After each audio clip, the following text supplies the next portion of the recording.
Hello everyone! In this video, I'll show you how to freeze Navy Federal card on app. First, open the Navy Federal app and sign in to the account with the card you want to freeze. Make sure the app is up to date through your app store.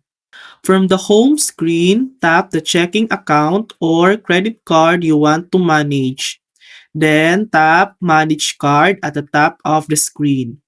Scroll to the security section and tap Freeze Card. Toggle it on to stop all purchases, balance transfers, and cash advances. Want to use that card again? Just toggle it off.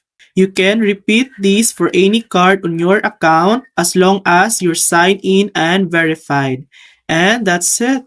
That's how to freeze Navy Federal card on app. Thanks for watching. If this video helped you, please like and subscribe for more helpful tutorials.